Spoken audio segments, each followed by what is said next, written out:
Mais vous savez, l'amour et l'amitié, ça marche avec l'admiration. Admirare. J'invite les gens que j'admire, des images qui m'ont permis, qui me permettent encore de m'éveiller. Que cachent ces images? Qu'est-ce que ces images disent de nous? Je me change en miroir pour, je l'espère, mieux le dévoiler. On est bien là, il y a un petit courant d'air.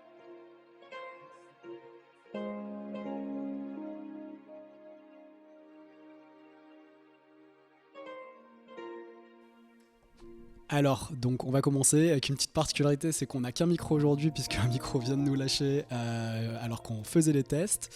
Alors, j'ai beaucoup de notes, mais vous inquiétez pas, je ne vais pas tout lire. Alors, je suis très heureux d'abord d'avoir la chance de passer un moment avec vous parce que j'ai suivi vos conférences, j'ai lu l'ensemble de vos livres et j'ai pris beaucoup de plaisir, donc je suis très heureux d'être là, je me sens très chanceux. Vous êtes une des personnes que j'admire le plus, donc c'est ouais, une petite pression. En tout cas, c'est du coup complètement légitime, en tout cas pour moi, de vous inviter aujourd'hui et complètement cohérent. Je suis aussi heureux de contribuer à vous rendre plus visible à ma petite échelle parce que je trouve que vous faites partie de ces personnes de l'ombre qui créent ou qui permettent aux autres de créer, que le grand public ne connaît pas nécessairement. Or, vos ouvrages devraient, à mon avis, être lus par tout le monde, donc je suis très heureux de aussi pouvoir le partager aujourd'hui avec tous. Et puis, on a évoqué ça, je pense qu'il aurait fallu une saison entière pour évoquer l'ensemble des thèmes que vous abordez, l'ensemble des mécanismes. Donc on va aborder sans nécessairement effleurer, mais en tout cas j'ai choisi des thèmes particuliers qu'on va pouvoir évoquer ensemble. Et donc c'est difficile de rendre la profondeur de la complexité aussi de vos ouvrages. Je vais faire du mieux que je peux. En tout cas, ils sont à mon avis fondamentaux parce que ils pensent plus haut que le SMIG, comme disait Coluche, et ça je trouve ça très très agréable. C'est à la fois exigeant sans être prétentieux, ce qui est assez rare, que ce soit dans les œuvres qu'on découvre ou dans les choses qu'on goûte nous-mêmes. Et puis véhicule des vraies valeurs. Je pense que c'est assumé, l'universalisme. Une bonne histoire, c'est une histoire qui est bonne pour tous, qui s'adresse pas à une personne, qui est pas pour une communauté, pour une cible marketing. Et donc ça, c'est, enfin moi, ça m'a beaucoup interpellé et ça, c'est dans toutes vos réflexions, tous vos éclairages sur les différents mécanismes. La liberté, je notais à la page 24 de la dramaturgie, vous dites que tout s'apprend, même l'amour, et je trouve que ça fait du bien de l'entendre, parce que peut-être que nous, on a eu de la chance, on a fait des études, et puis on a eu un parcours de vie avec des rencontres, où on a intégré ça, mais pour beaucoup de gens, le fait de ne pas savoir, c'est encore un frein. Or, ne pas savoir, c'est juste le début, en fait, le début avant de savoir. Donc ça aussi, ça transpire un petit peu dans tout le livre, et c'est très agréable. Et puis voilà, je voulais vous dire, finalement, on va quand même parler de Godard.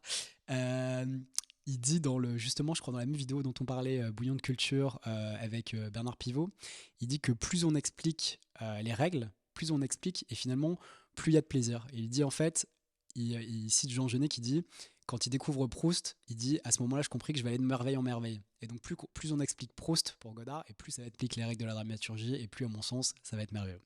Voilà, je vais vous passer le micro et vous laisser vous présenter maintenant. Bon, bah d'abord, bonjour. Merci pour tous ces gentils mots. J'aime bien la valeur universalisme. J'y avais pas pensé en fait. Quand on me demande quelles sont mes valeurs cardinales, je cite l'égalité d'abord, euh, l'authenticité, la gratitude, mais aussi la clémence, mais aussi l'universalisme, ça me plaît bien, ouais, c'est vrai. Ouais. Et c'est vrai que le, j'ai écrit mes livres avec cet angle-là, de m'intéresser dans le répertoire euh, à, à tout ce qui était universel et intemporel. Et ça me fascine de découvrir, par exemple, qu'il existe une Cendrillon chinoise, non pas la traduction du conte de Grimm ou de Perrault, mais une Cendrillon qui a, je ne sais pas, plusieurs siècles et qui raconte exactement la même histoire. Ça me fascine de retrouver les éléments d'un récit, les mythes, les mêmes thèmes, les mêmes structures d'un pays à l'autre et d'une époque à l'autre. Et ça rejoint l'idée que je soutiens dans mes livres, que fondamentalement nous sommes tous faits de la même façon, nous vivons tous le même type de conflits et d'émotions, nous avons tous les mêmes besoins fondamentaux et, et la même façon d'essayer d'avancer dans la vie, quoi. Alors, je sais pas si c'est vous qui me l'avez inspiré, mais c'est vrai que ça me fait penser à un élément, c'est que c'est la façon dont j'approche les rencontres. C'est-à-dire que pendant un temps, ou les rencontres ou les voyages, pendant un temps, je me suis dit que je cherchais ce qui était différent, ce qui était exotique, et maintenant, je cherche beaucoup plus ce qui nous est commun. C'est-à-dire que quand je voyage, je suis beaucoup plus attentif à ce qui est commun aux différentes cultures que à ce qui les différencie finalement. Je sais pas trop ce que ça veut dire, mais en tout cas, ouais, c'est comme ça. Oui, alors en fait, les deux sont importants. Ce qu'on a de commun et ce qui nous différencie, euh, en fait, c'est vraiment et qui compte, et, le mot et, féminin et masculin, yin et yang, enfin, etc., etc., hémisphère gauche et hémisphère droit. Et si on ne s'intéresse qu'à ce qui nous différencie, on arrive à l'aristocratie et pourquoi pas au fascisme. Et si on ne s'intéresse qu'à ce qui nous est commun, ben on tombe dans une forme euh, d'égalitarisme et même de totalitarisme en fait. Tout le monde de complexe de Procuste. Donc c'est vraiment important de cultiver les deux, à mon avis, cultiver ce qui nous réunit et ce qui nous différencie. Mais quand on écrit, la force d'un récit, en fait, c'est qu'il utilise des outils communs à tout le monde, qui sont captés par tout le monde, le chinois, l'argentin, l'égyptien, aujourd'hui, demain, et pour raconter quelque chose de très spécifique, très personnel. C'est ça un grand récit, en fait. C'est parler de soi, parler de son petit problème personnel, dire qui on est, mais avec des outils universels et intemporels. Donc il y a du et dans cette activité. Et alors, vous nous avez parlé tout de suite de récit, mais vous n'avez pas voulu vous présenter, Yves. Bah, je sais pas quoi dire. J'ai 64 ans. Je compte parce que ça change tous les ans. Voilà, comment me présenter? J'ai envie de dire que j'ai une formation scientifique. Et ça compte beaucoup pour moi. Je m'en suis rendu compte en écrivant cette année et l'année dernière, en écrivant L'essence de la comédie, parce que j'ai essayé de décortiquer le principe comique avec une rigueur scientifique. Et ça, vraiment, c'est quelque chose, je ne l'ai pas vraiment fait exprès, hein, c'est mon éducation, mais j'ai été très très bon à l'école. J'ai fait maths sup, maths spé, j'ai fait une école d'ingénieur, j'ai un diplôme d'ingénieur. Alors, ne me demandez pas de faire un calcul de poutrelle, hein, mais j'ai quand même voilà, un esprit très carré, très scientifique, et qui m'a été, que je trouve, qui m'a été très utile dans mon activité, pas seulement d'aujourd'hui, l'activité que j'ai embrassée en 83, qui est de raconter des histoires au cinéma. Je trouvais ça très utile. Voilà. Alors, c'est une toute petite présentation, mais heureusement, j'avais prévu des petites questions au cas où. En fait, c'est rigolo. Quand je suis venu aux conférences que vous aviez fait il y a quelques années, donc c'était sur la structure du récit, la comédie, etc. Enfin, fascinant. Si vous en refaites, j'invite tout le monde à y participer. Et d'ailleurs, je profite de dire que je vous avais écrit pour demander si vous faisiez des ateliers d'écriture. Vous m'aviez répondu non, mais que vous feriez probablement des conférences. Et quand vous les avez organisées, vous m'avez réécrit pour me prévenir très gentiment. Donc je profite de le dire.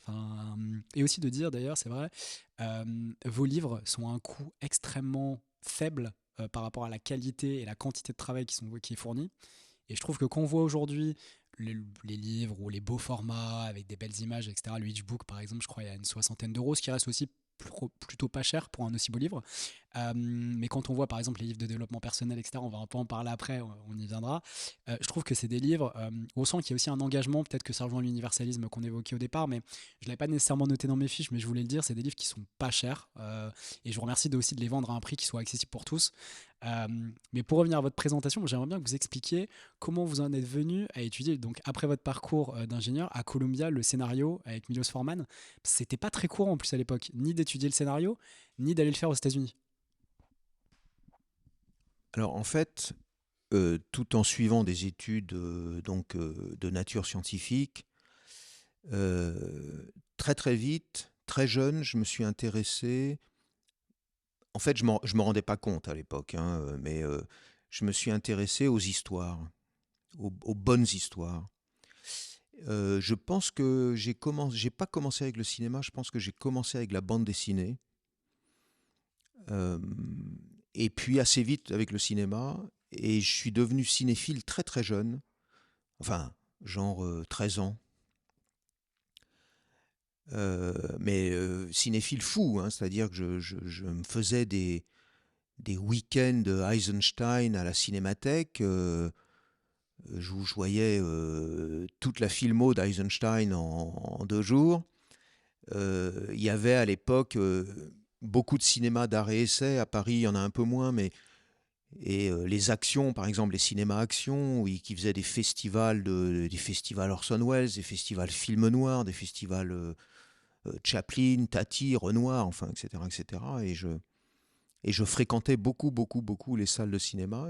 J'adorais ça, j'adorais le cinéma, j'adorais qu'on me raconte des histoires, j'adorais éprouver des émotions grâce aux histoires.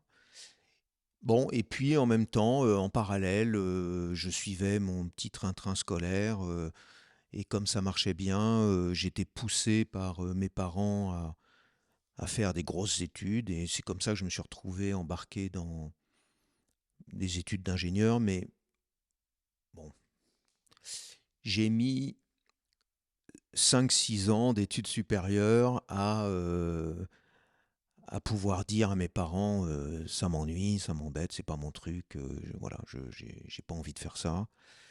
Et j'étais attiré par le cinéma. Et comme je suis scolaire et que je suis persuadé que tout s'apprend, sauf peut-être digérer, respirer les fonctions organiques de base, mais sinon tout le reste s'apprend, consciemment ou inconsciemment. Euh, je me suis dit, si je veux faire du cinéma, il faut que j'apprenne. Il faut que j'aille. Alors j'ai commencé à lire des livres, j'ai commencé à apprendre aussi sur le tas en faisant des courts-métrages. Mais surtout, je me suis dit, il faut que je fasse une école. Et à l'époque, c'était en 80, début des années 80. Il n'y avait pas beaucoup d'écoles. Il y avait l'IDEC, qui était plus réputée comme une école de politique qu'une école de cinéma. Il y avait Louis Lumière, mais qui était une école très technique, qui formait des chefs opérateurs, des ingénieurs du son, etc. Et puis, en gros, c'est tout. L'IDEC, c'est l'ancêtre de la FEMIS, mais la FEMIS a été construite sur on va dire, sur les ruines de l'IDEC, mais au début des années 80, il y avait très très très peu d'écoles de cinéma. Et j'avais besoin d'une école de cinéma pour apprendre ce métier qui m'attirait. Et la possibilité m'a été offerte d'intégrer une école de cinéma aux États-Unis, en l'occurrence Columbia University à New York. Et ben voilà, j'ai plongé. En fait, je me suis inscrit dans plusieurs universités, NYU, à New York aussi, Columbia, l'American Film Institute, USC et UCLA. Voilà, j'ai dû postuler à une demi-douzaine des plus prestigieuses écoles de cinéma américaines, et je n'ai été admis qu'à une seule. Bon, mais elle était formidable. J'ai beaucoup, beaucoup appris. J'ai adoré mes 2 ans à New York. Et puis j'ai eu des profs formidables, dont le meilleur n'était pas Milos Forman d'ailleurs. Ouais, ouais, grand, très très grand cinéaste. Plusieurs de ses films font partie de mon panthéon, mais comme pédagogue, à mon avis, il n'était pas terrible. Mais voilà, donc ça m'a passionné. Et puis ensuite, je suis revenu en France et j'ai essayé de commencer à gagner ma vie dans cette activité, quoi. Donc c'est là où on en arrive à, moi en tout cas, le livre qui m'a le plus marqué, la dramaturgie. Donc vous avez commencé, je crois, par la dramaturgie, et c'était quoi la démarche? Ça vous êtes dit, il n'y a pas de littérature, parce qu'on a déjà parlé en conférence, on en avait parlé, etc. C'est vrai qu'il y avait peu de littérature en français, et peu de littérature même, c'est pas qu'il n'y avait pas de la littérature de qualité, il y a plein de littérature de qualité à l'époque, et puis encore aujourd'hui, mais il y avait des trous quand même dans la littérature. Et donc vous avez voulu à la fois faire du cinéma et en même temps combler ce trou pour vous-même comprendre ou pour partager avec les autres ce que vous aviez fait, ce que vous faisiez, ce que vous apprenez. Et j'ai une deuxième partie à cette question. Est-ce que vous pouvez évoquer aussi le succès de librairie? Parce que c'est un phénomène particulier, la dramaturgie, vous l'avez auto-édité, ce qui généralement marche absolument pas. Là, combien vous en avez vendu? Je crois qu'il a été traduit aussi. Ouais, donc dans combien de langues, etc. Ce serait intéressant que vous en parliez. Alors, j'ai découvert, j'y viendrai plus tard, mais j'ai découvert il y a seulement 2 ans, vraiment il y a très très peu de temps, je pense la raison profonde pour laquelle j'ai écrit la dramaturgie. Mais c'est venu de façon inconsciente, c'est venu et puis par un peu un concours de circonstances. En 87, j'étais rentré des États-Unis depuis 2 ans et je commence à travailler pour la télévision, à écrire des soaps. L'ancêtre de Plus belle la vie, j'en ai écrit 2 pour Telle France dans ces années-là, les années 87, 88, etc. Et en parallèle, alors c'était terrible, c'était vraiment de l'écriture d'usine, enfin euh, en 3 mois, il fallait pondre l'équivalent de la dramaturgie de Shakespeare, quoi. Donc en quantité, hein, je ne parle pas en qualité. Donc c'était assez éprouvant, un peu formateur, mais bon, c'était pas une expérience fabuleuse. Euh, et puis, je ne sais pas pourquoi, euh, quelqu'un un jour m'a suggéré, probablement parce que je ne peux pas m'empêcher de donner des leçons et j'ai une fibre pédagogique. J'entretiens un point commun avec Socrate, figurez-vous, ça doit être le seul d'ailleurs, c'est que nos mères respectives étaient sages-femmes. Donc la maïotique, ça me touche, ça me passionne, ça, voilà. Et quelqu'un un jour m'a lancé comme ça en 87, m'a dit tu devrais donner des cours. Bon. Et voilà, ça a fait tilt, une petite graine dans le cerveau. Euh, et à la rentrée, donc à l'automne 87, j'ai lancé un premier atelier d'écriture fondé en fait sur les cours que j'avais suivis aux États-Unis, hein. C'était un peu le même principe d'atelier d'écriture que ce que j'avais suivi à Columbia. Et donc j'ai eu une quinzaine d'élèves, enfin il y avait plusieurs ateliers. Et bien sûr, c'est en forgeant qu'on devient forgeron, donc je les faisais écrire. Mais il y avait une petite partie théorique. Je leur faisais lire ou voir de grandes œuvres du répertoire, Les Lumières de la ville, La mort aux trousses, mais aussi L'école des femmes, En attendant Godot, Hamlet, Édipe Roi, La vie de Galilée. Bon. Il y avait aussi beaucoup de théâtre dans mes recommandations. Et puis on passait une partie de chaque séance d'atelier à analyser ce que je leur avais demandé de voir pour la semaine suivante. Et puis, un jour, l'un d'eux m'a demandé de mettre mes notes de cours. J'avais aussi une petite partie théorique. Je leur expliquais. Donc, en plus des analyses, en plus de écrire des scènes, écrire des scénarios, voilà, je leur faisais un petit topo théorique sur le conflit, sur la préparation, sur les enjeux, sur bon, l'ironie dramatique, enfin les grands mécanismes. Et un jour, il y en a un qui m'a demandé de mettre mes notes de cours au propre. Je l'ai fait. Ça a donné 8 pages. 8 pages euh, qui sont en fait l'ancêtre de la dramaturgie. Alors, Alors du coup, effectivement, donc là, il avait instillé le virus. Il vous a demandé d'écrire les 8 pages, donc ça a commencé. Et alors c'est marrant parce que je voulais faire une mini aparté sur la dramaturgie. Enfin, ça vaut pour l'ensemble de vos livres, mais c'est ce que vous étiez en train de dire. Moi, je trouve assez remarquable et très rare. C'est ce qui différencie, je trouve, aussi votre littérature de la littérature des Américains, qui sont plus qui parlent aussi des mécanismes, mais qui sont quand même beaucoup plus dans une recette. Il y a quand même un formatage qui est de l'ordre de, comme le développement personnel, de voilà les 7 recettes, voilà les 28 jours, voilà les.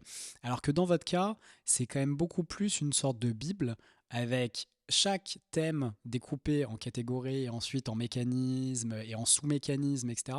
Expliqué avec des exemples précis, concrets du théâtre, du cinéma, de la littérature, des mangas, de la BD.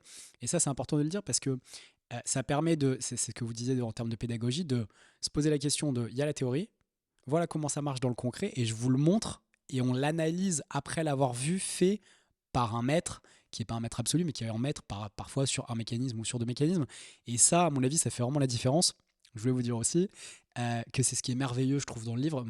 Par exemple, moi, il faut que je vous montre la photo après. Mon ancienne dramaturgie, j'ai des post-it, je crois, franchement, quasiment à toutes les pages. Vraiment, je vous montrerai la photo après. Et c'est rigolo parce qu'en fait, je trouve qu'on peut le lire soit de manière linéaire, comme on peut le lire en regardant à la fin les auteurs, les œuvres. Et finalement, c'est un livre complexe, pluriel, qu'on peut aborder par différents prismes et qui fonctionne à différents moments de la vie, avec différents questionnements même. Parce que parfois, ça m'arrive de voir une œuvre et de me dire, tiens, je vais aller regarder l'entrée de l'œuvre et de voir quels sont les mécanismes qu'Yves évoque et comment ils sont intéressants. Vous voyez? Et donc, presque, j'ai l'impression que ça m'a un peu matricé, ce mode de raisonnement, parce que j'ai enseigné aussi un petit peu. Et c'est vrai que j'ai le même raisonnement de me dire, il y a la théorie, voilà l'argument, et puis dans le concret, voilà comment ça se passe, et on va le montrer avec un exemple. Alors, ce que vous dites confirme que j'ai eu raison de mettre des index dans mes livres. Je trouve ça absolument précieux. Il y a un livre, la traduction française d'un livre américain d'un de mes collègues qui est sorti en France sans index. Et pour moi, c'est une erreur éditoriale monumentale. Sur l'histoire des recettes, je pense que, enfin, moi, j'ai essayé, mais parce que c'était à la fois ma conception des choses et parce que et c'est là que je vais en venir sur ma motivation inconsciente que j'ai découverte il y a 2 ans. Mais je voulais comprendre, mettre au jour pour moi, et puis comme ça avait l'air de rendre service à d'autres, pour les autres, les mécanismes universels et intemporels du récit pour pouvoir en écrire moi-même. Et le seul moyen, il me semblait, mais c'était inconscient comme démarche en fait, d'arriver d'atteindre ce but, c'était de mettre au jour des mécanismes qui vous permettent d'écrire du Tchekhov comme du James Cameron, comme du Jiro Taniguchi. Si, et ça c'est vrai que c'est une des réserves que j'ai vis-à-vis de mes collègues américains, si les seuls exemples qui vous inspirent, ce sont des films américains, des films, il n'y a pas de pièces de théâtre, il n'y a pas de contes de fées, il n'y a pas de bande dessinée, il n'y a que des films. En plus, ils sont tous américains, il n'y a pas de film italien, il n'y a pas de film suédois, il n'y a pas de pièces norvégiennes, il n'y a pas de, etc. Bon. Et en plus, il faut qu'ils aient du succès, qu'ils aient eu du succès. On va vous citer toujours les mêmes, c'est toujours Casablanca, La Guerre des Étoiles, Chinatown, qui sont des films formidables, mais il y a tellement à apprendre avec Le Pigeon de Monicelli, Agé, Scarpelli, Susi D'Amico, il y a tellement à apprendre avec Maison de poupée d'Ibsen. Bon, donc ça limite beaucoup le scope et ça peut donner en effet l'impression qu'on réduit ces règles à des formats, à des règles en fait, à des recettes, pardon. J'ai pas fini.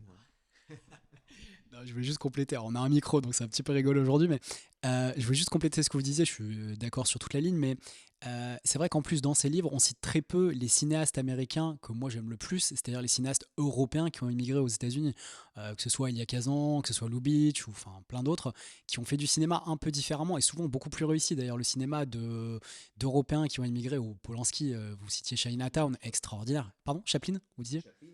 Ouais, Chaplin et Hitchcock, qui sont deux des grands maîtres du cinéma, qui sont effectivement brito-américains.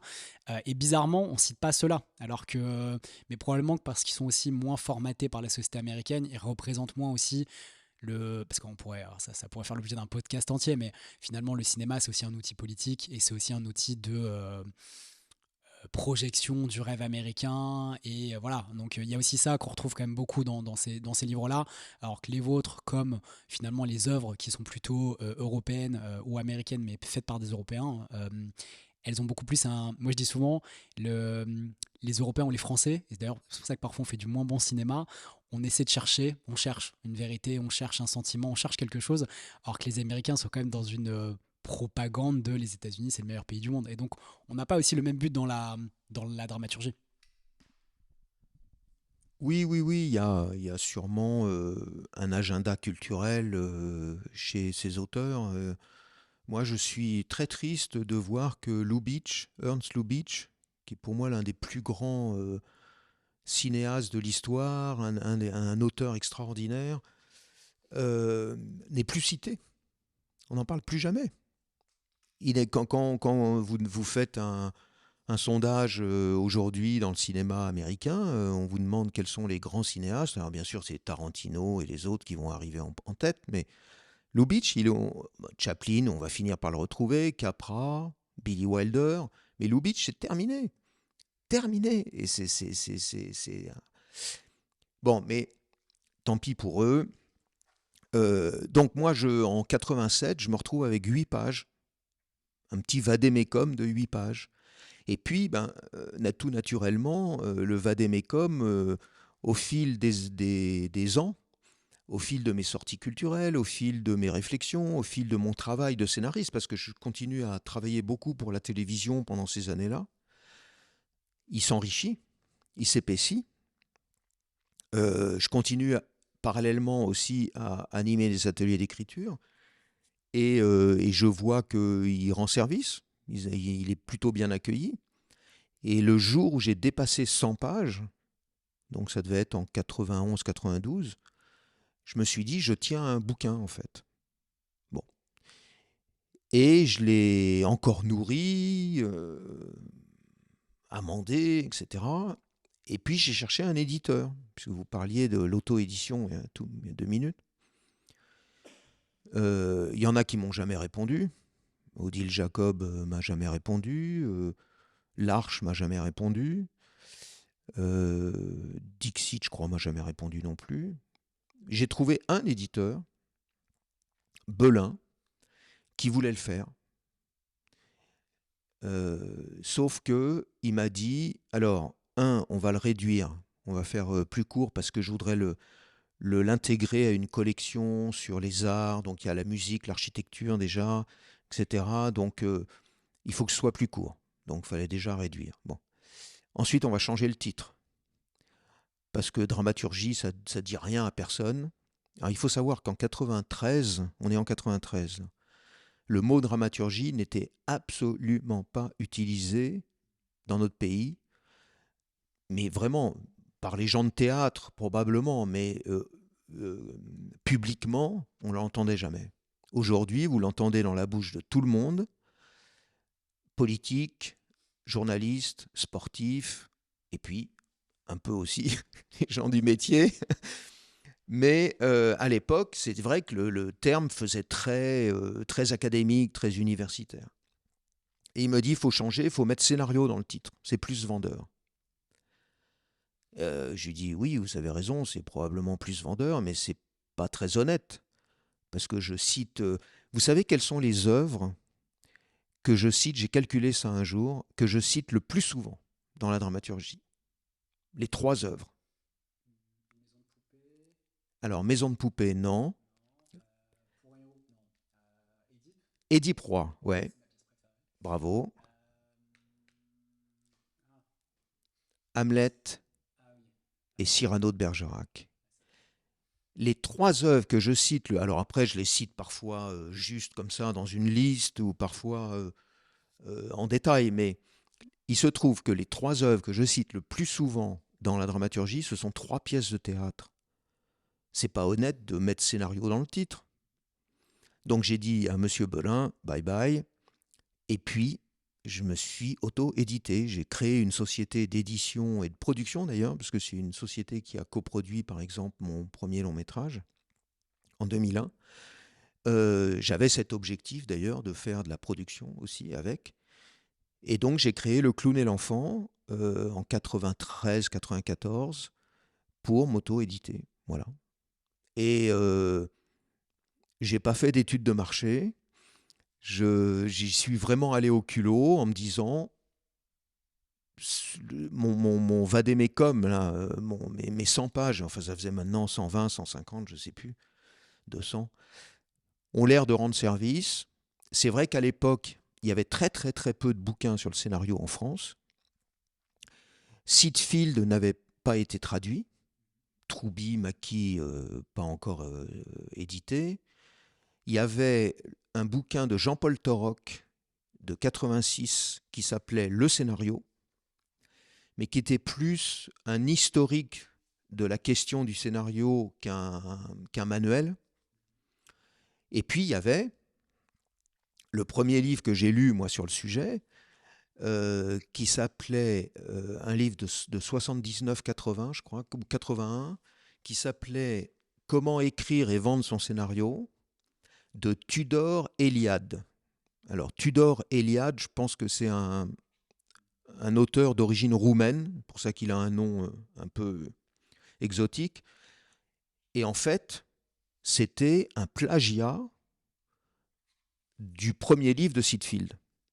Il avait, mais vraiment, pompé Sitfield, et je crois même qu'il a eu un procès d'ailleurs, ou son éditeur, Henri Verrier à l'époque. Mais moi, Sitfield n'avait pas été traduit à l'époque. Le premier livre sur le scénario, enfin, il y en a d'autres avant, il y a Édouard Mablay en 72, enfin il y a L'âge au gris, mais qui mélangeait cinéma et théâtre. Mais le premier livre vraiment sur le scénario, c'est Screenplay de Sitfield en 79. Sauf que c'était pas traduit en France à l'époque. Donc en effet, bon, j'y suis allé au culot, je me suis dit, il n'y a pas beaucoup de bouquins, ça va rendre service, on verra bien. Voilà, bon. Et puis ça a super bien marché. Et pour répondre à votre question, avant de céder les droits à un nouvel éditeur il y a 4 ans, j'en ai vendu plus de 30 000 exemplaires. Et donc aujourd'hui, on est à plus de 40 000. Enfin, je ne sais plus, je n'ai pas les chiffres parce que ça change tous les ans. Mais voilà, ça s'est super bien vendu. Ouais. Et en 2011, je me suis rendu compte, parce que je le rééditais, donc première édition en 94, je le réédite en 97, en 2003, enfin, je ne sais plus les dates, etc.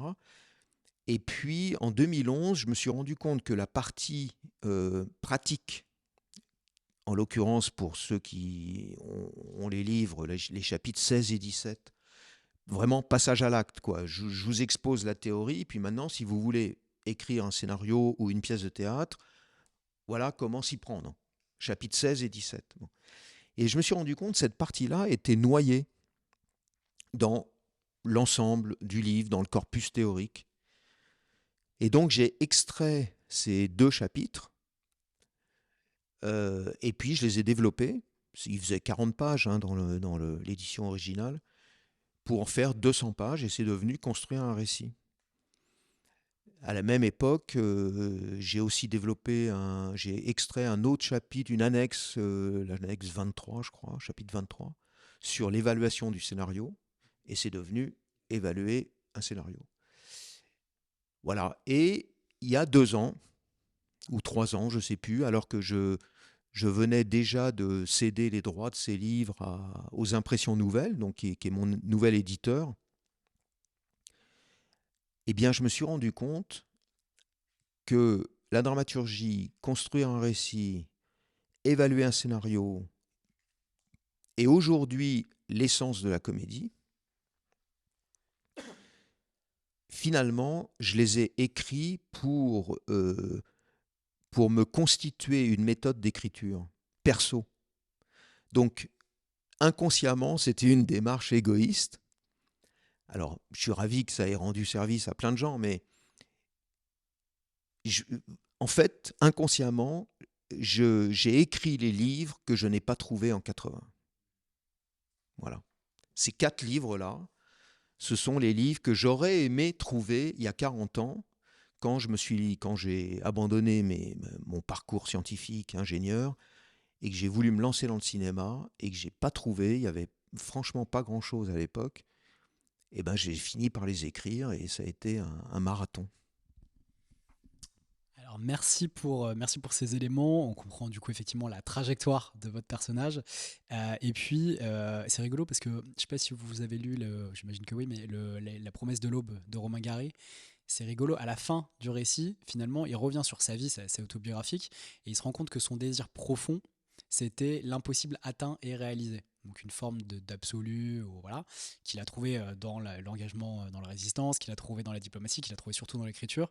Mais rétrospectivement, il se rend compte que quand il a fait du jongle, il a touché ça du doigt inconsciemment. Et qu'en fait, c'est le premier projet qui lui a mis le pied à l'étrier pour avoir cette recherche de soi finalement, mais profonde. Et 40 ans après, il met le doigt sur le désir, c'est toujours savoureux. Alors je réagis juste à Lubitsch, parce que j'adore Lubitsch. Moi, dans mon panthéon, il y a To Be or Not To Be et Ninotchka, qui font partie des 10 films que je regarde, je pense, au moins une fois par an. Bizarrement, quand ça va mal, To Be or Not To Be, mais ça me fait beaucoup rire et ça va mieux après. Et alors, il n'y a pas longtemps, j'ai lu, il n'a pas été publié en France, je crois, la bio de comment il s'appelle, de un grand humoriste américain qui a fait des parodies, notamment une parodie de La Maison de Dr Edwards. Euh, Mel Brooks, voilà, c'est ça. Il a sorti sa biographie, donc je l'ai lu en anglais parce que par hasard on me l'a donné. Et puis et finalement, il n'a pas été publié en France parce que, encore une fois, Mel Brooks, c'est quelqu'un qui est peu connu aujourd'hui. Alors, des jeunes, on n'en parle même pas, mais même des moins jeunes, des gens de mon âge, donc j'ai 37 ans, connaissent peu Mel Brooks, alors que c'est un immense comédien, un immense humoriste qui a fait beaucoup de films, etc. Sa biographie, je vous la recommande, elle est vraiment mais merveilleuse, de subtilité, etc. Et il raconte une anecdote géniale, je sais plus si c'est William Wyler ou Billy Wilder, qui face exactement à la mort de Lubitsch et à son cercueil, dit à l'autre tu te rends compte, plus de Lubitsch. Et l'autre lui répond pire que ça, plus de films de Lubitsch. Donc l'humour jusqu'au bout, c'est vraiment savoureux. Voilà, je voulais juste partager ça avec tout le monde. Et puis aussi, ouais, rebondir sur ce que vous disiez. Effectivement, la dramaturgie et l'ensemble de ces ouvrages, ce sont vraiment des manuels, et je trouve que le monde a changé dans ce sens-là. C'est-à-dire que pendant très longtemps, et moi c'est un peu ce que je reproche parfois à une certaine littérature d'ailleurs, qui peut être philosophique, qui peut être psychologique, peu importe, quel que soit le domaine, mais qui vient nous apporter de la théorie, de la science, de la philosophie du domaine, alors que les gens cherchent des réponses. Quand vous voulez écrire un film, vous cherchez comment écrire un film. Vous cherchez pas quelle est la théorie du film, la théorie du cinéma. Et donc il y a quand même eu un pivot, et vous en avez fait partie, de ce moment où aujourd'hui, et grâce à YouTube, grâce à plein d'outils, on a des réponses réelles à comment on fait les choses. Et ça, je trouve que vraiment, c'est un changement de paradigme dans notre société qui est profond. Alors là-dessus, je me rends pas compte. Ça me fait quand même penser à Aristote, à la poétique, qui, euh, qui mélange les deux, en fait. J'ai l'impression d'avoir euh, Édouard Mablay qui m'a beaucoup inspiré. Édouard Mablay, c'est un théoricien et aussi dramaturge américain, enfin il est plus théoricien que dramaturge, qui a écrit un livre qui s'appelle Dramatic Construction en 72. Et c'est un livre qui nous était recommandé à Columbia. Je l'ai lu en détail, j'ai adoré. Il analyse 24 œuvres, 2 films et 22 pièces de théâtre. Et il analyse tout le répertoire, et ça démarre avec Eddie Proy et ça finit avec Maher Assad. Donc c'est vraiment... il y a beaucoup de pièces du XXe siècle aussi. Et lui est plus dans la théorie au début et ensuite dans l'analyse des œuvres. Mais il n'est pas manuel, il n'est pas passage à l'acte, on va dire. Mais Aristote, dans la poétique, je trouve qu'il est assez passage à l'acte, en fait. Il est un peu les deux, en fait. Il mélange les deux. Euh, et il nous dit, ben oui, il faut plutôt faire ceci que faire cela. Il met l'accent sur l'importance de certains mécanismes. Il donne des conseils quand même, des conseils de choses à faire ou à ne pas faire. McKee fait la même chose aussi. McKee, au début de son livre, il est très théorique, et puis ensuite il passe à Et même Troubi, d'ailleurs, je trouve, fait ça un petit peu aussi, mélange un peu les deux. Alors bon, voilà. Historiquement, honnêtement, je ne sais pas si on a plus besoin de manuels aujourd'hui que de théories, d'essais. Mais pour moi, ça me paraissait inévitable de mélanger les deux, en fait. Alors, d'abord, forcément manuel, puisque, encore une fois, même si c'était inconscient, mon objectif était de, à la fois d'aider les auteurs, les participants à mes ateliers d'écriture, et puis moi-même à me trouver une méthode d'écriture, donc forcément manuel, mais essai théorique aussi, parce que si je vous dis, je vous lance une règle comme ça, mettez du conflit dynamique dans votre histoire. Bon, vous pouvez me faire confiance, vous pouvez dire, il doit savoir de quoi il parle, bon ok, je vais mettre du conflit dynamique. Bon. Bah ouais, mais premièrement, l'injonction vient de l'extérieur, et il vaudrait mieux qu'elle vienne de l'intérieur. Et pour que l'injonction vienne, c'est-à-dire de vous-même, pour que l'injonction vienne de l'intérieur, eh ben, il faut la comprendre, il faut la digérer, l'insérer. Et un bon moyen de faire ça, c'est si je vous montre plein d'exemples, et vous y voyez, regardez dans cette œuvre-là, dont on s'accorde à dire qu'elle est plutôt réussie, et bien là, il y a du conflit dynamique. Et puis dans celle-là aussi, regardez là, vous voyez là, tac, il y a du conflit dynamique. Et puis là aussi, et puis etc., etc., etc.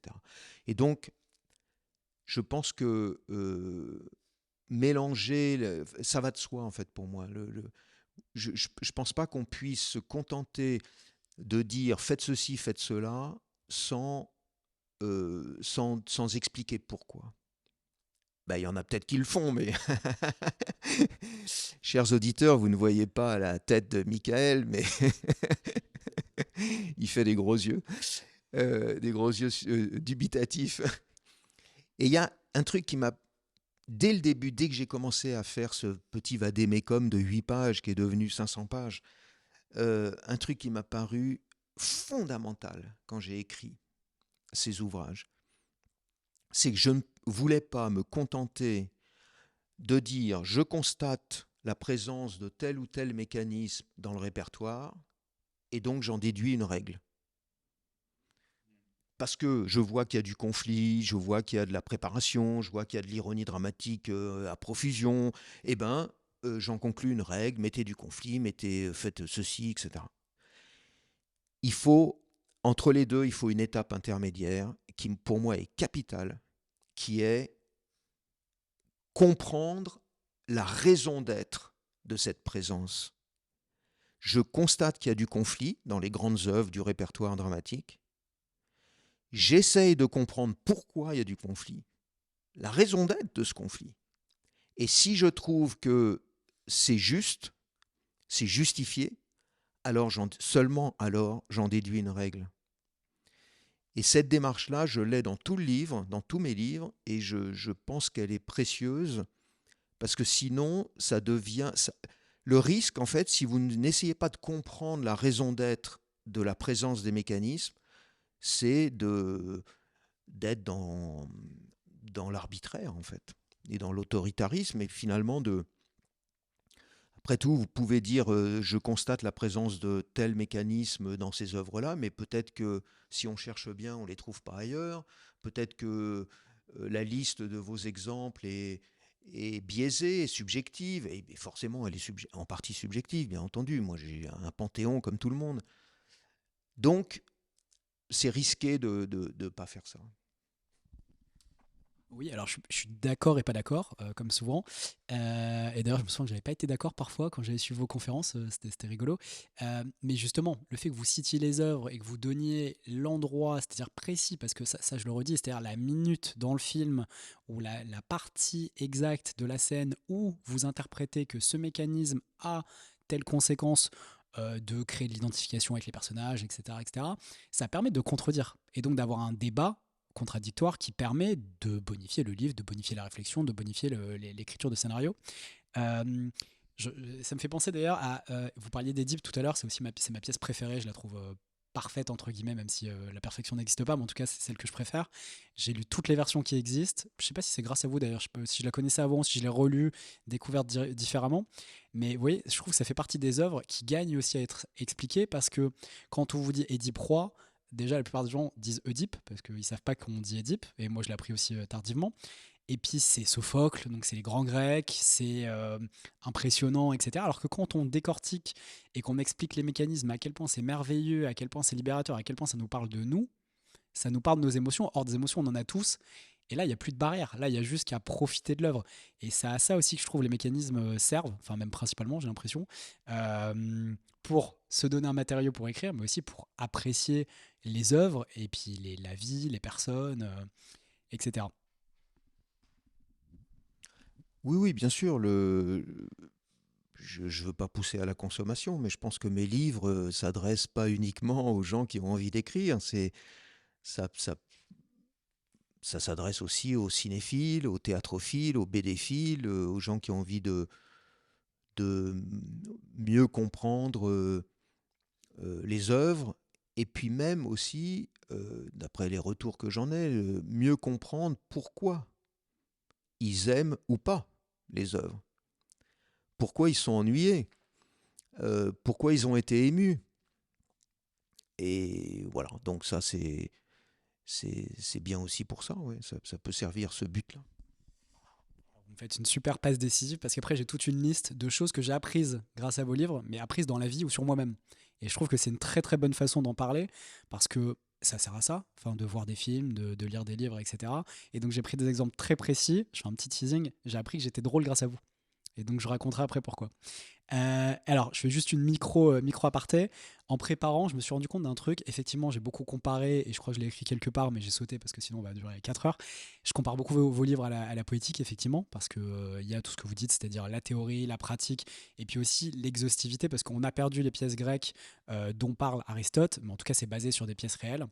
Euh, et donc, c'est très concret, c'est un peu le manuel de l'époque.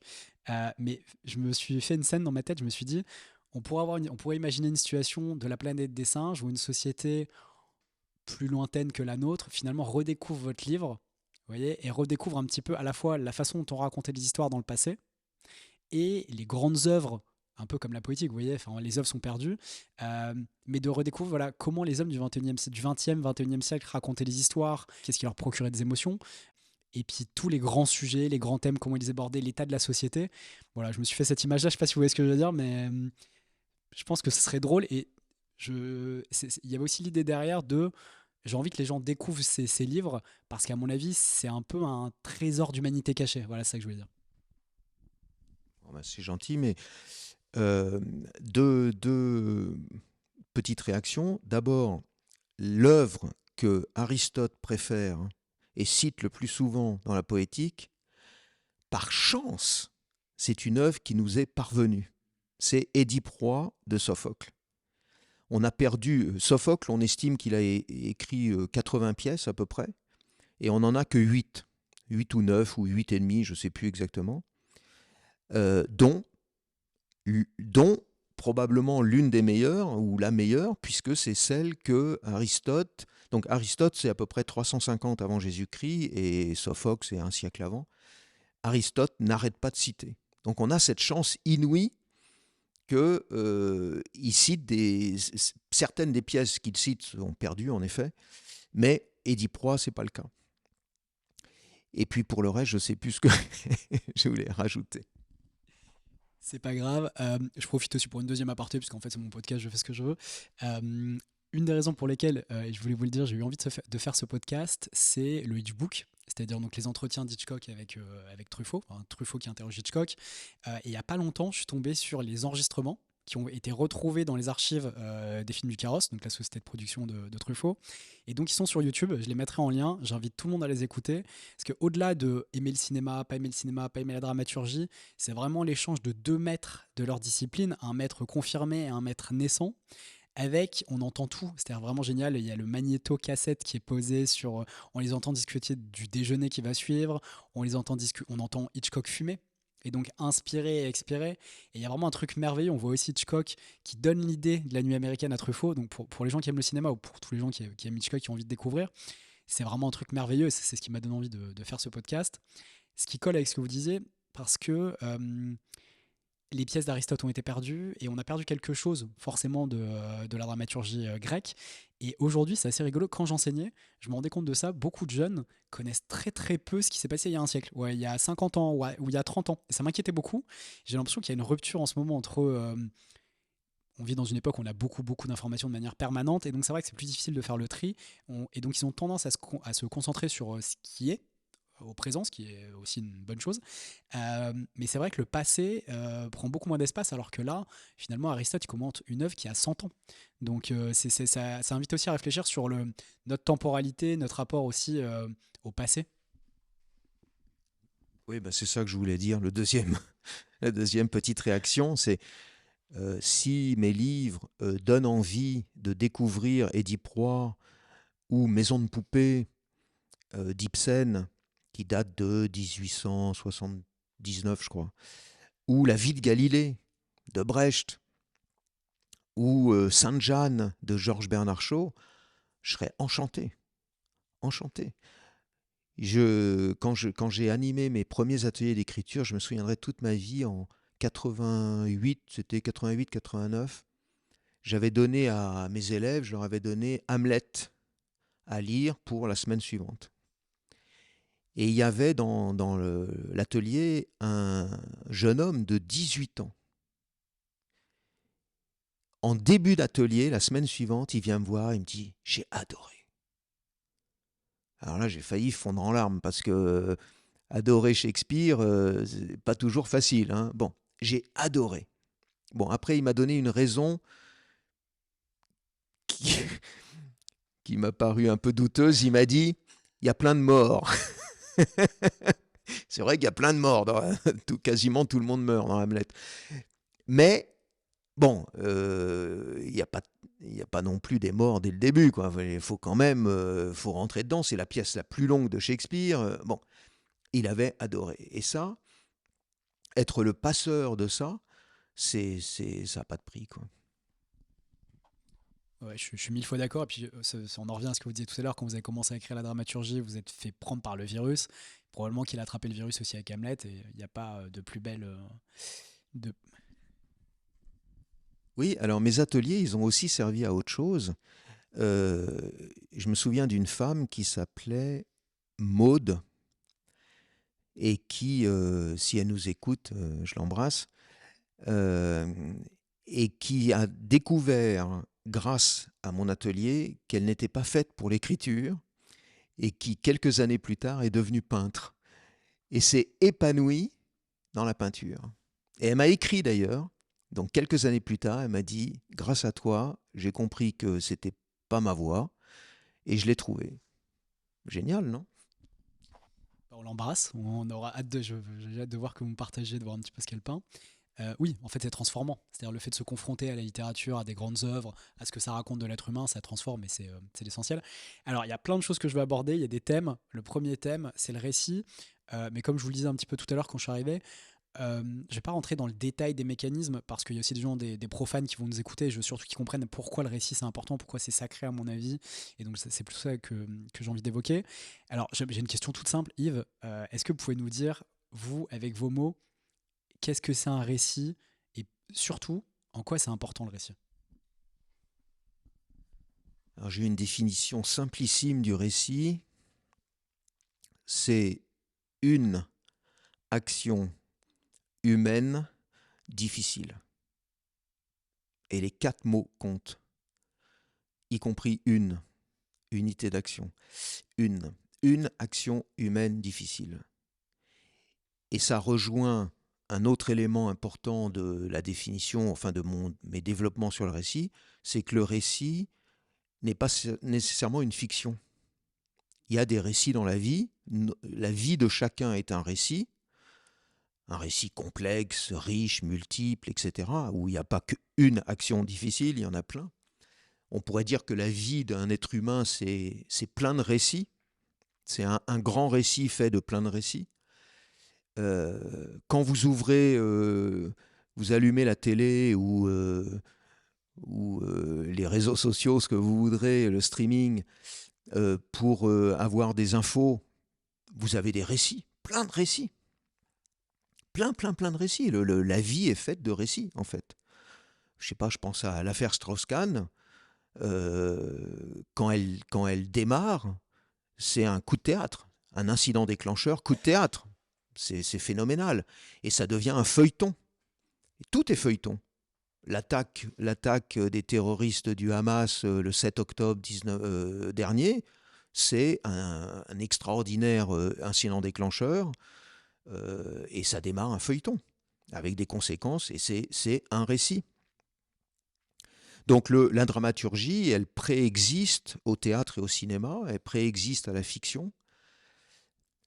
Et c'est peut-être pour ça que elle fascine autant, enfin c'est l'une des raisons probablement pour lesquelles elle fascine autant les humains. C'est que les humains sont les protagonistes d'un récit, donc par mimétisme, j'ai envie de dire, ils s'intéressent au récit en général. Et puis le récit, il a une fonction, euh, comment dire, j'ai envie de dire thérapeutique, mais pas seulement thérapeutique. Il a une fonction très très pratique. Et c'est pour ça qu'à mon avis, on s'intéresse plus au train qui déraille, que ce soit dans la fiction, au cinéma ou dans la réalité, aux actualités, qu'au train qui arrive à l'heure. Parce qu'un train qui arrive à l'heure ne nous apprend rien. Un train qui déraille nous aide à nous améliorer la fois suivante et à croître, en fait. Or, croître, grandir, mais pas seulement grandir psychologiquement, s'améliorer psychologiquement, humainement, mais aussi améliorer nos modes de vie, en fait. Eh bien, on l'apprend surtout grâce aux échecs, grâce au train qui déraille.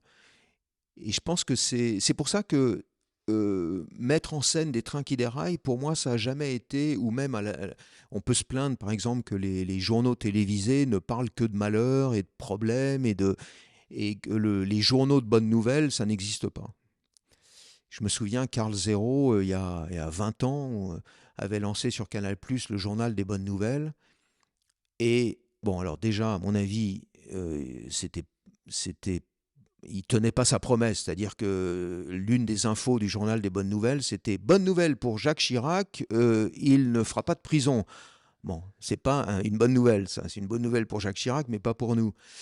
Euh, mais de toute façon, journal des bonnes nouvelles, ça n'a pas tenu très longtemps parce que malheureusement, alors de temps en temps, je me souviendrai toujours de cette gamine, c'était il y a 20 ans ou 15 ans, je ne sais plus, palestinienne qui a été sauvée par une transfusion israélienne, du sang israélien. Bon, c'était joli, symboliquement, c'était magnifique, c'était une bonne nouvelle. Mais ça ne nous apprend pas à nous améliorer, à améliorer notre société. Et donc on a besoin de conflits, on a besoin de dramaturgie pour ouais, pour aller mieux. Donc, je pense que le récit sert en partie à ça aussi. Ouais, alors évidemment, je souscris à ce que vous venez de dire. Je compléterai avec. Moi, j'ai une formule que j'utilise souvent. Je dis souvent que finalement, la vie, c'est le récit que l'on se raconte soi-même.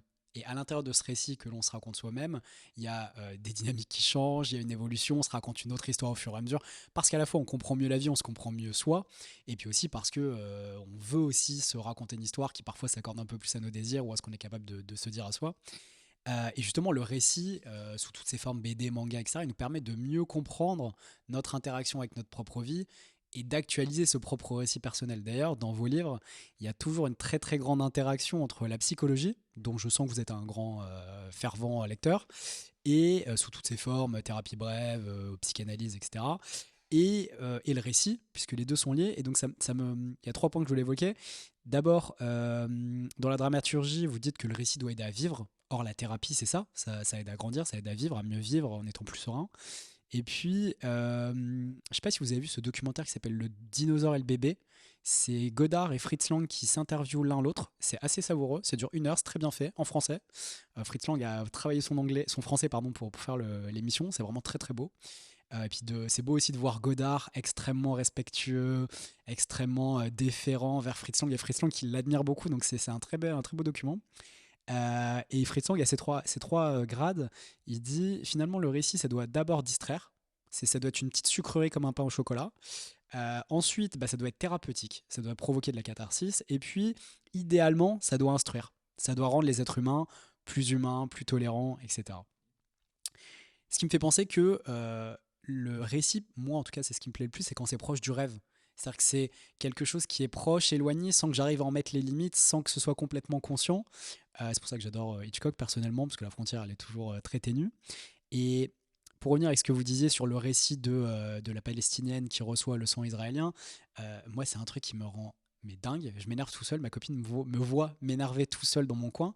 Quand une histoire, elle me semble pas juste. C'est-à-dire parce qu'en fait, les histoires, à mon avis, très personnel, ça sert à donner des clés de lecture du monde et de soi aux récepteurs. Et donc, quand on leur ment ou quand on n'a pas assez travaillé pour leur donner une histoire qui soit le reflet pas de la vraisemblance pour prendre les mots chers à Hitchcock, mais en tout cas des émotions qui sont réelles.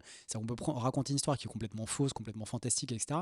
Mais en revanche, les deux extraterrestres, leur amour, il doit être un amour qui est proche d'une autre, qui est proche de ce qu'on ressent comme l'amour entre deux êtres.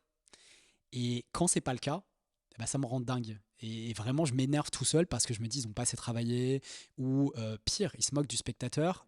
Et il y a plein de spectateurs qui sont démunis, qui n'ont pas la chance d'avoir fait des études, qui n'ont pas la chance d'avoir des mentors, des référents dans leur vie pour grandir.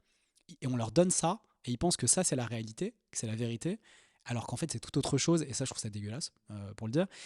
Et alors, je vous passe tout de suite la parole, mais donc, j'ai adoré, et c'était extrêmement savoureux pour moi de voir Yannick récemment. Je ne sais pas si vous l'avez vu. Alors, je vous le recommande chaudement. Oui, oui, je suis d'accord avec vous. Quand le récit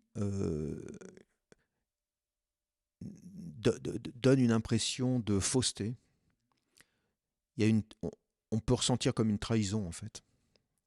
C'est une imposture et on peut se sentir trahi. Ouais. J'adhère complètement à votre réaction. Ce que dit Fritz Lang, c'est exactement la conclusion de la dramaturgie. Je ne sais pas si vous vous souvenez, émotion, non, ça commence par distraction, émotion et sens. Voilà, les trois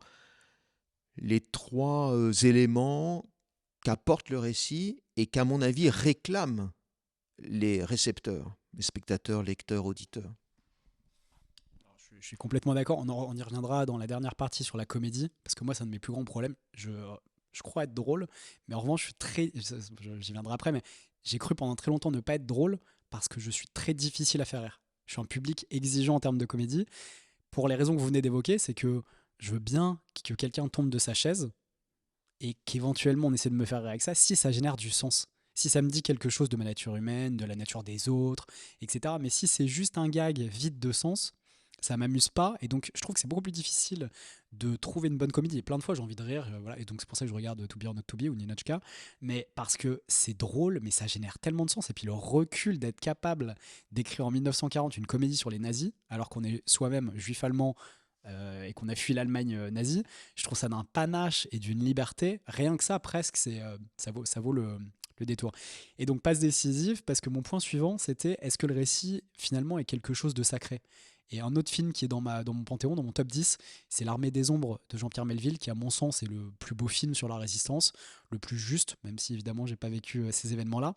Et à 2h18, Lino Ventura dit à Paul Meurice, c'est extraordinaire, vous, dans cette voiture de tueur, il n'y a vraiment plus rien de sacré. Et donc, on rejoint ce qu'on se disait tout à l'heure sur la scission peut-être entre le passé et le futur. En tout cas, chez les plus jeunes, le fait qu'ils prennent beaucoup moins en compte le passé comme quelque chose qui est important pour leur construction, ça m'interroge sur ce qui encore aujourd'hui est sacré. À chaque fois que j'ouvre un livre et que je découvre un livre, ou à chaque fois que la lumière s'éteint progressivement au cinéma, j'ai l'impression que je suis face à quelque chose de sacré. Et est-ce que vous ressentez ça? Est-ce que vous dites que le récit, c'est quelque chose de sacré? Non. Alors après, peut-être qu'on met pas la même chose derrière le mot sacré, mais non, non, non, non. Le récit, je dirais plutôt qu'il est précieux, noble. Alors, pas toujours utilisé de façon noble, mais dans l'esprit. Non, ce qui est sacré, c'est l'enfance, pour moi. Mais ça dépend voilà, de ce qu'on entend par le mot sacré. Euh,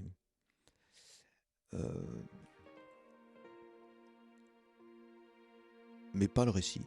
Je dirais pas ça comme ça. Voilà.